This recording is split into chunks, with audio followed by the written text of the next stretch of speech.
Multi டாஸ்கிங்கில் நீங்கள் எக்ஸ்பர்ட்னு நினைக்கிறீங்களா? ஆக்சுவலாக நீங்கள் ப்ராப்பராக ப்ரொடக்டிவிட்டியாக எதுவுமே பண்ணையிலன்னு தான் சொல்ல வேணும்.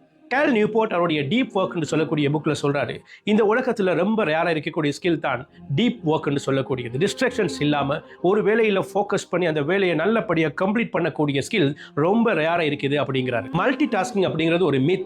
அது உங்களுடைய பிரெயினை சாப் பண்ணி வச்சிருக்குது. ஒரே நேரத்தில் ஒரு டாஸ்க்கை மட்டும் நீங்கள் ஃபோக்கஸ் பண்ணி கம்ப்ளீட் பண்ணிங்களா இருந்தால் அதில் வரக்கூடிய ப்ரொடக்டிவிட்டி அண்ட் அவுட்புட் வந்து ரொம்ப பர்ஃபெக்டாக இருக்கும். ஸோ கேல் நியூபோர்ட் சொல்கிறாரு, அட்டென்ஷன் ரெசிடு அப்படின்னு சொல்லி போட்டு நீங்கள் ஒரு டாஸ்க்லேருந்து இன்னொரு டாஸ்க்கு ஸ்விட்ச் ஆகும்போது பிரெயின் பழைய டாஸ்க்லேயே சுற்றிட்டு இருக்கும் கொஞ்ச நேரத்துக்கு அப்படின்னு. ஸோ உங்களால் ப்ரொடக்டிவாக எந்த ஒரு டாஸ்கையும் அவுட்புட்டையும் உங்களால் கொடுக்க முடியாது. ஸோ நீங்கள் வாழ்க்கையில் சக்ஸஸ் ஆக வேணும் இருந்தால் டீப் ஒர்க் பிளாக் அப்படின்னு ஒன்று கிரியேட் பண்ணிக்கோங்க.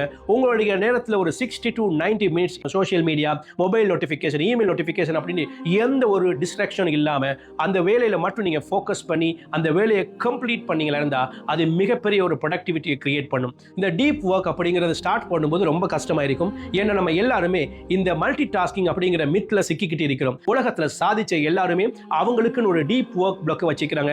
அந்த நேரத்தில் அவங்க எந்த ஒரு டிஸ்ட்ராக்ஷன்ஸும் இல்லாமல் ப்ரொடக்டிவிட்டியா அந்த டைமை ஸ்பெண்ட் பண்ணுவாங்க. ஸோ நீங்களும் உங்களுக்குன்னு ஒரு டீப் ஒர்க் ஸ்கெடியூலை கிரியேட் பண்ணிக்கோங்க.